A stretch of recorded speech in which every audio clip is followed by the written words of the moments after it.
আজকে আমি লাল লাল করে চিকেনের ঝোল করব বলে আমি নিয়ে 8 চামচ সর্ষের তেল দিয়ে তার মধ্যে 10-12 টুকরো আলু নুন হলুদ দিয়ে আমি ভালো করে ভেজে নেব। আলুটা ভালো করে ভাজা হয়ে গেলে তারপরে আমি আলুটাকে একটা পাত্রের মধ্যে তেল ছেঁকে তুলে রাখব।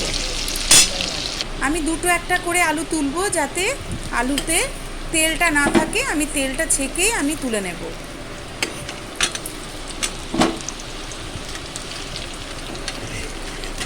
এইভাবে আমি সবকটা আলু তুলে নেব।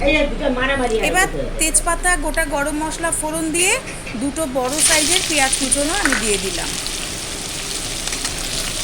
পেঁয়াজটা নেড়ে চেড়ে যেই ভালো করে ভাজা হয়ে যাবে, আমি কিন্তু পোড়া পোড়া করে ভাজবো না, হালকা ভাজবো। তারপরে দিয়ে দেবো 1 চামচ আদা বাটা, 1 চামচ রসুন বাটা, আর দিয়ে দেবো মিক্সি ধোয়া জলটা যাতে তলায় লেগে না যায়। ভালো করে কষিয়ে নেব যতক্ষণ না তেল ছাড়ে। মিক্সি ধোয়া জলটা দিলে মশলাটা তলায় লেগে পোড়া গন্ধটা হবে না। এদিকে রসুন আদা কাঁচা গন্ধ চলে গেছে।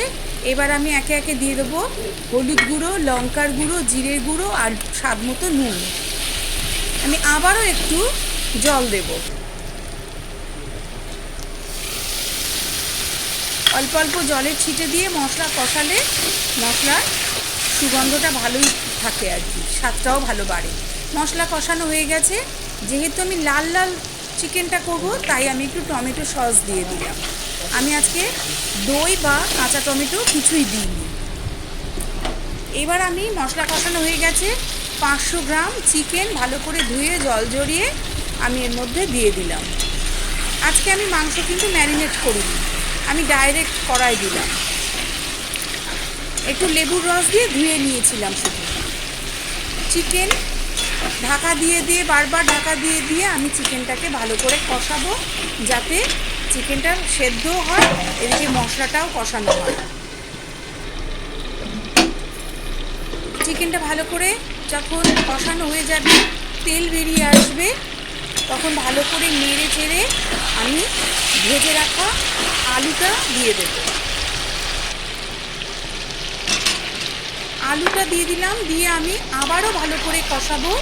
সেদ্ধ হওয়ার জন্য আমি আবারও চাপা দেব। আলুটা দিয়ে এভাবে কষালে আলুর মধ্যে মশলাটা ভালো করে ঢোকে। ভালো করে কষানো হয়ে গেছে। এবার আমি এক বাটি গরম জল দিয়ে দিলাম। গরম জলে চিকেনের টেস্টটা বাড়ে। যে কোনো রান্নায় গরম জল দিলে স্বাদ বাড়ে। 4টে কাঁচা লঙ্কা দিয়ে গরম মশলার গুঁড়ো দিয়ে নাবিয়ে নিলেই রেডি ঝাল ঝাল মাংসর ঝোল।